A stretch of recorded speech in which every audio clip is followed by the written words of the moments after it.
Welcome to Building My Legacy podcast. This podcast is designed for leaders and entrepreneurs who want to leave a legacy and will provide strategies that focus upon key elements for legacy creation, determining your desired impact and its benefit, increasing your legacy's reach by engaging key stakeholders, planning, prioritizing, and executing. Here's your host, Dr. Lois Sonstegard. Hi, everybody. This is Lois Sonstegard with Building My Legacy. I am here today with Karen Whitaker. She is Vice President of Product Development for Grin Beam. It is a young entrepreneurial company, and she comes out of a fascinating background in medical device as well. And so she has transitioned from one company to another. And so she's going to talk with us about what it was like to transition.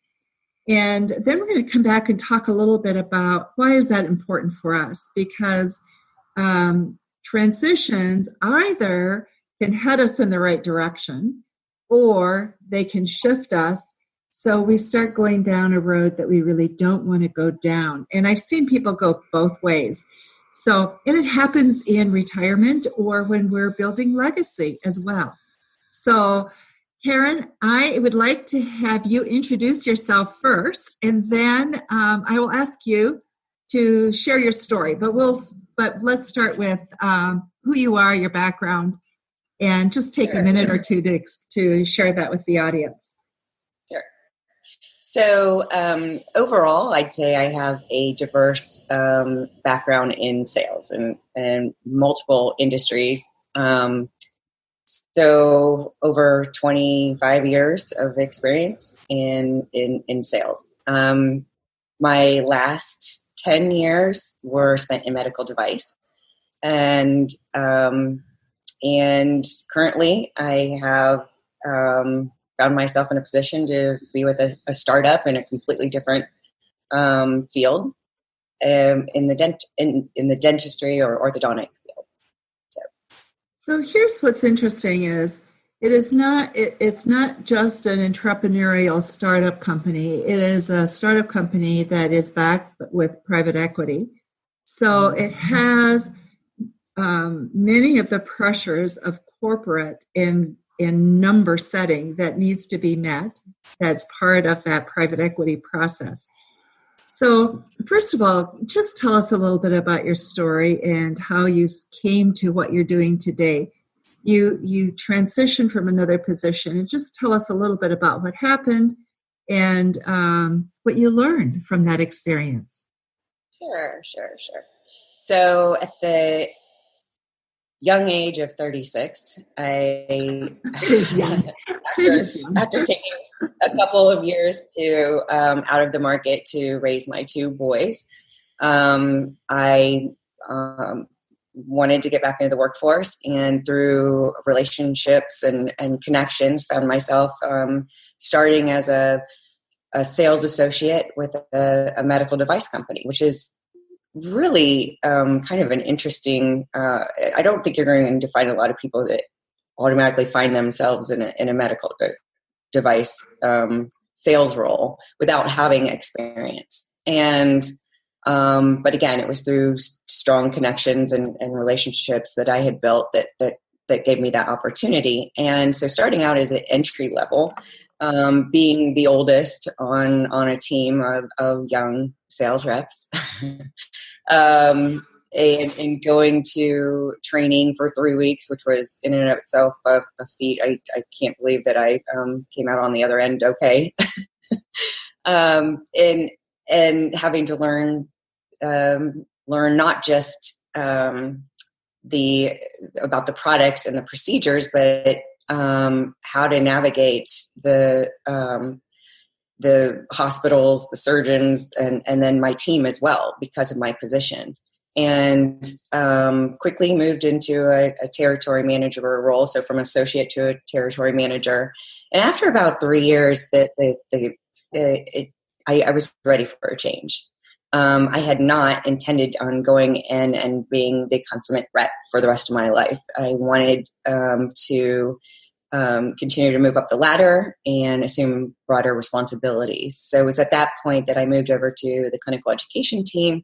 And after a year, my manager left, and we went through the interview process, and basically I got the manager role.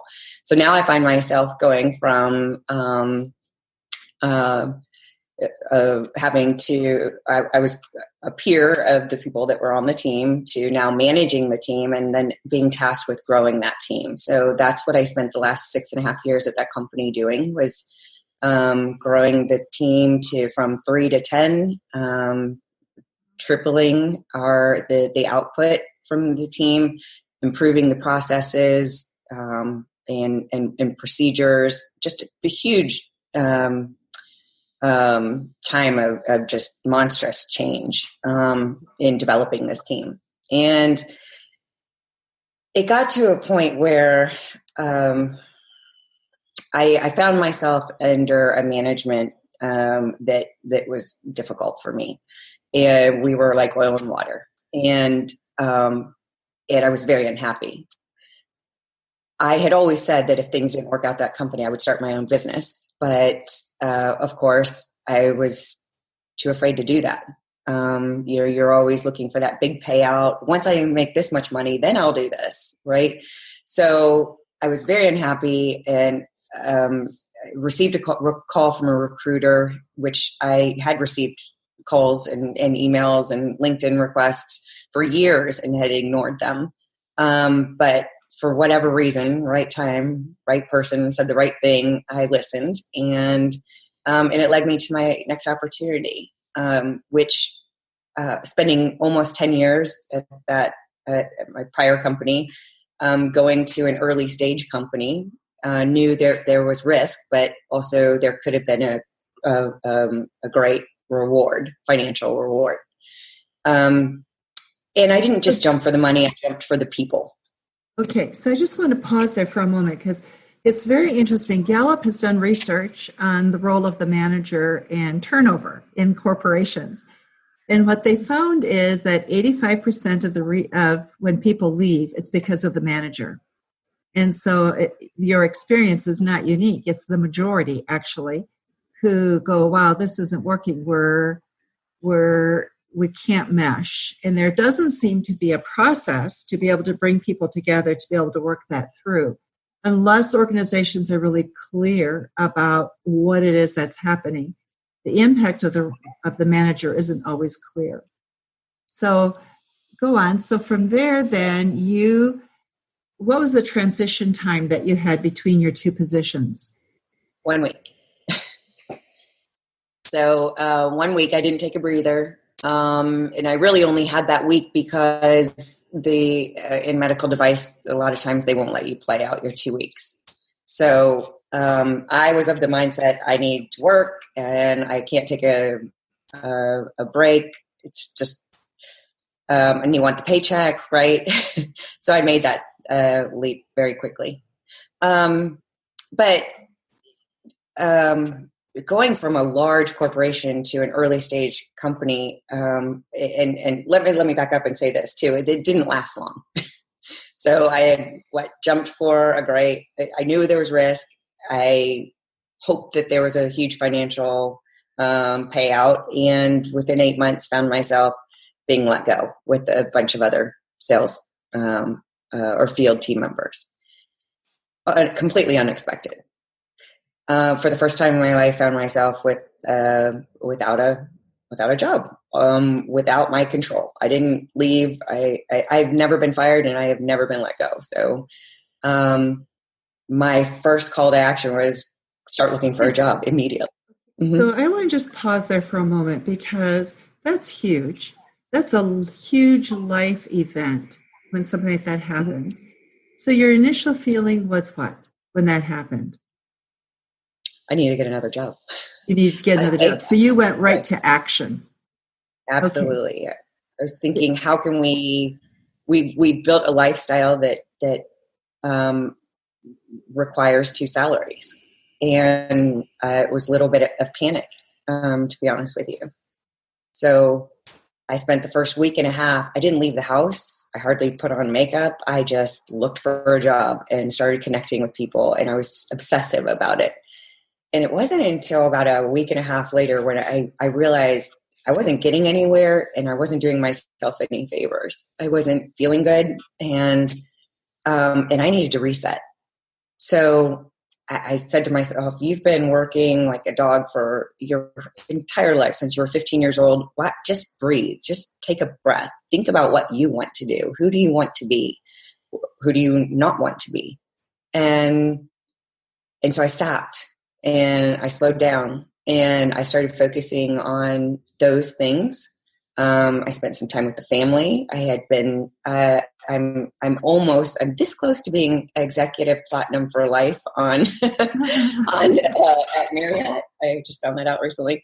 That tells you how much time I spent on the road and away from my family, and it just time to reflect and breathe. And once I did that, not only did I feel better, my family was healthier, but I started to connect with some folks to start my own company, which I said I would do, right, if things didn't work out at my prior company. And that was started, invigorating me. I started getting excited. That was that's what I wanted to do. I wanted to be the master of my domain, of my future, and the architect of my life, right, and in my career. And in doing that, made some connections that ultimately led to where I am right now. And this is a very early stage company, so very similar to the opportunity that I'm trying to create for myself in building my own company. So it's very and I'm finding that they can run parallel, especially in a early startup like this. So it really plays into my strengths, and I think part of what we want to talk about here is what. Not only changing your mindset when you make changes like this in your career, but what do you what qualities or what attributes that you take with you, and what do you learn from what your past taught you, and what do you let go of? So part of what I'm hearing you say is that you got to this place within you're transitioning out of one and moving into the other new position. And you transitioned really rather quickly, because so some people, it's 18 months before that transition occurs. For others, it's longer. And because there's a lot of things we begin to process. So I appreciate your sharing what you did. We process so much because the first thing we do is we take everything personally, right?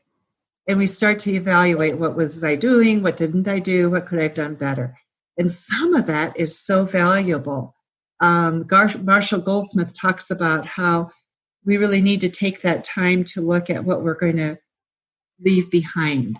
Because when you move forward, you can't carry everything with. You're taking on new skills, new things. And the old things, some have to be let go of. So what were the things that you learned? What did you learn that you wanted to let go of, you wanted to leave behind, and how did you go about changing that, what you needed to be for this new position? So you talked about a short time there, a transition time. I'm very high energy. That's just me. I do move very quickly, and sorry about this. I don't know how to turn that off without keeping the sound on, but so I moved through those phases rather quickly. I don't know if that's normal or not. It's commendable. Well, and it's part of, I guess, my approach to life is the glass is always full, and I don't stay down very often. So I don't know if that plays into it or not. And I'm a fast-paced person, and when I get excited about something, like I take off very quickly. So yes, at first, what happened, I felt like something was wrong with me. What was wrong with me? Why was I not good enough?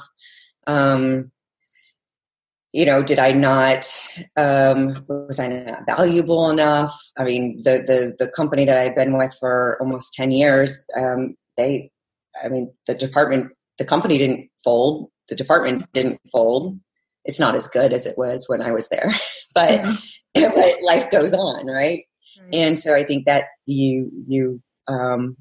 what is that, mourning, I guess, and feeling sorry for myself a little bit, maybe, but moved through that phase pretty quickly because I realized that in building some connections, which is I started to do, was reach out to people and through those conversations realize I have a lot of value and I have a lot of worth and I have a lot of skills, and one of those strengths being my relationship building skills, which played out very well for me throughout my entire career.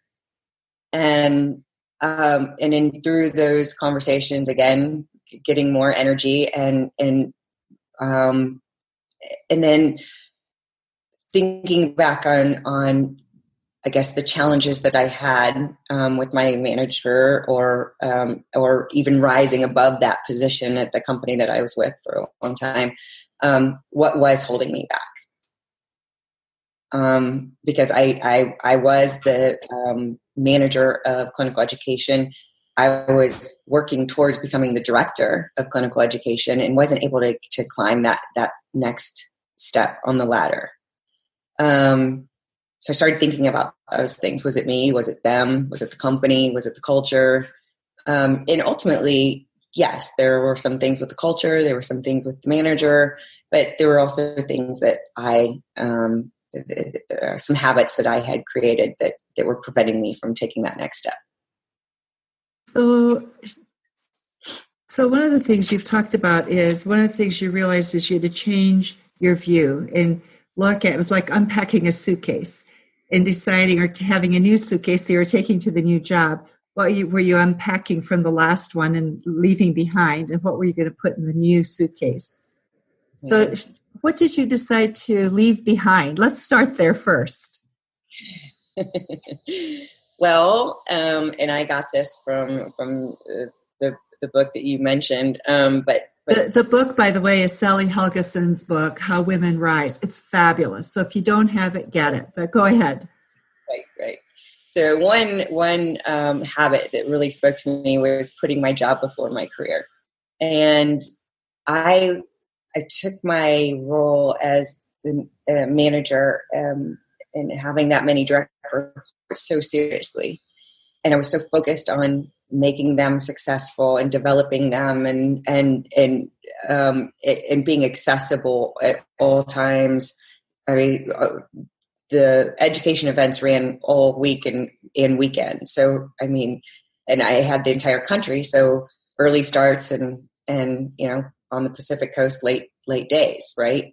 So I was so focused on those tactical day-to-day operations that I didn't, and my loyalty to my team, that I wasn't being loyal to myself and my aspirations, and that's probably one of the biggest things that went into why that I didn't get to that next level. So that's definitely something that I recognize and took out of the suitcase. Now, habits are not easy to break, and so I'm saying get out. And a lot of times, those things can creep back in. You have to be very aware, and self-reflect constantly to make sure that those habits don't creep back in your suitcase. So true. Anything else that you decide to take out? Yes. The disease to please, if you will. The disease to please. Yes. Oh, wow. Yes. I am not a very good delegator, or had not been, except at the home. My husband will attest to that. But the desire to just continue to help people, to be so helpful, and thinking that I don't want to burden anyone else or let anyone else down, or I can do it better, so why don't I just do it? right? That doesn't help anyone. All it does is overburden your plate. So that's definitely something that, I'm making a conscious effort, because in a startup, you can overwhelm yourself completely, but I'm making a conscious effort to say, no, it's okay to take my time. And not to be everything to everyone. Another thing I think that I recognize is that I was reluctant to claim my achievements. So part of the reason I probably didn't toot my own horn enough, and that's not a very comfortable place for me to be honest with you. Say I did this or I did that. And I don't, that language, but there's a way to do it without saying that, right? And there is a way to ask for those things to be recognized, right? So, I'm very new with this, in this position, and again, I haven't seen that creep in, but it's something that I think once you become aware and you're enlightened by some of these bad habits, that you just have to continually make sure that they don't creep back up. Part of it is we're socialized that way too. I think we're taught, be a team player. You don't need to toot your own horn, right? And so then when you're in a situation where you need to let people know what you're doing, it's hard. And we don't have the skill set. You're absolutely right. We don't have the skill set to know how to do that. But men do. I've seen it repeatedly. And I think, and I don't want to say this as a, every man and every woman, but I would say that I see more of a pattern where women are more reluctant than men to do that. Well, we have sort of that is a bias that we have. Nice girls don't do that, whereas we don't have any such belief system around boys, so they don't get impacted by that as much. Right. Anything else that you unpacked and decide to leave behind? Listen, these are wonderful lists, and wow, I think I can resonate with every one of them. Yeah. The last one that I had was acting in my self-interest. And I think it's because just when you say self-interest, that to me sounds selfish. It's got self in it, right? Oh, interesting. That is true. Yes. But if we are not, then who is acting in our best interest? Right? You can't take care of yourself otherwise. Yeah. Right. Okay. So some of the things I did keep in my suitcase. What did you keep? Yes. Yes. This is the exciting stuff. So I would say, I mentioned this earlier, that I have a knack for building relationships very quickly. And in a startup situation, that's essential. But it really plays to my strengths. That's a good match there in a startup situation, because even with the company I'm with right now and the company I'm trying to build, especially with the company we're trying to build, we have the idea, we have the knowledge for the idea, but I mean, find yourself in a completely different world of understanding financials. How do you get an idea off the ground? How do you build the capital? How do you, this happens to be software. So how do you connect with the right programmers? How do you find your angel investors? How do you build a pro forma, things that are completely, you've never done before, right? So you need people that can do those things or who have experience doing those things. So definitely relationship building, creativity, and that too plays in really well to a startup scenario. It played out very well for me in my prior two roles, wearing many different hats and being able to create new processes and new seeing gaps, I guess, and then being able to come up with solutions and fill them. So, but that happens in a startup every minute. Because there are so many gaps when you're starting a company. So, and then I mentioned this earlier, my drive and my energy. I mean, we had a call just this morning with my partners that are trying to start a company, and they were asking for something. I told them, I already sent that to you. And they were like, wow, okay. I'm like, I don't let the grass grow under my feet. I move very quickly. So that too will play out very well, especially in a startup situation. And then resilience. I mean, because in a startup company, you will fail a lot. And I've learned that in sales. I mean, if you cannot be a good salesperson, if you can't handle no or rejection or failure, because you will crawl up in a ball and stay in bed and not get out in front of your customers because it's hard. So I call it resilience, grit, what have you. That is necessary in a startup scenario. So definitely a skill that I'm keeping in the suitcase. What are you going to go shopping for to add to your suitcase? Ooh. Well, if I'm going to have a title and be in the C-suite, then I need to really, I'm going to need to fit the part in essence, in some ways. I mean, I think that things are changing a lot. You see a lot of these startup companies that have younger and younger CEOs, COOs, right, CMOs. That's just our day and age, right? That was not the case in our parents' generation, right? Very rarely would you see somebody who is young in that role.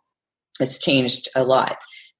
In fact, I'm finding myself, I could look at it and say I'm maybe too old in the space that we're entering, right? The digital tech world. Yeah. In the digital world, yes. Millennials certainly have an advantage. And yet, I think we're going to be becoming more and more, there's a hype that's gone with that and a lack of responsibility. And I think we're going to start seeing some shifts again because people are getting tired of the stories that don't make any sense or aren't realistic or aren't achievable. And, we see that a lot in terms of what's happening right now in the social media world. Yeah. Mm-hmm. Mm-hmm.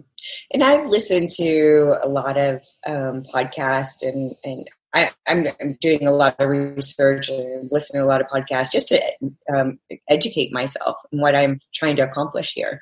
And there is space for both the millennial, or if I don't know what they call them now. I'm a boomer apparently, but we need each other, and probably the more successful companies are utilizing or diversifying themselves with people of my generation and older versus that have the experience. We have something to bring to the table with the younger generation who also brings a lot to the table, and they can complement each other really well.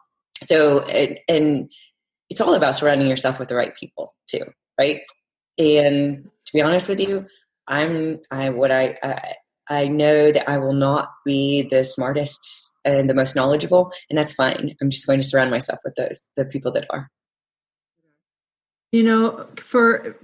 For our audience, I just want you to know we're going to be doing a series, 5-part series on this. And so we're going to come back and talk more about this with Karen because she has so much that she's willing to share with us from her experience, and that willingness to share. And so all of us can learn is such a gift you've given to us.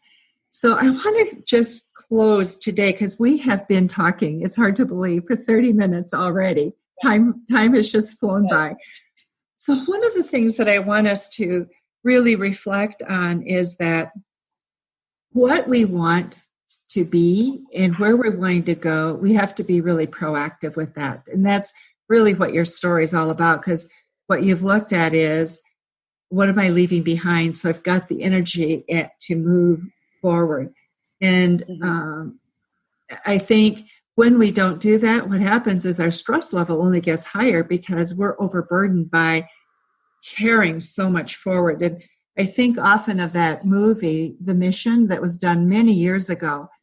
But it's a priest. It takes place in Brazil. And this priest has been going into the mountains and taking indigenous people and selling them as slaves to Portugal.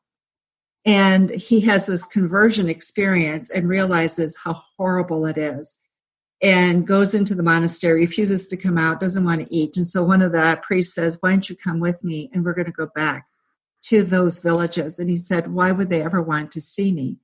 So when he goes, he puts this chain, this rope and chain with all sorts of heavy stuff on it. And as they're climbing up these rocks, he's pulling that with him. And his effort is like 10 times what the other guy's is.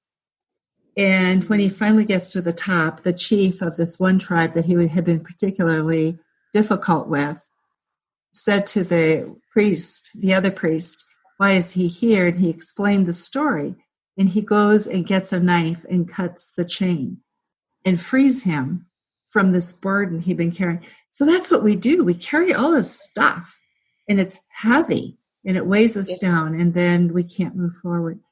So we're going to talk so much more about this. 5 weeks of talking about how do you really develop strategies so that you can navigate the corporation world successfully, the corporate world. So, Karen, thank you so much. Your wisdom, your experience is such a gift. Thank you for being with us, and I look forward to our next session. I'm excited. Thank you so much, Lois. Thank you. It's fun. You've been listening to Building My Legacy podcast with Dr. Lois Sonstegard. To book your appointment with Dr. Sonstegard, visit www.buildtomorrow.com.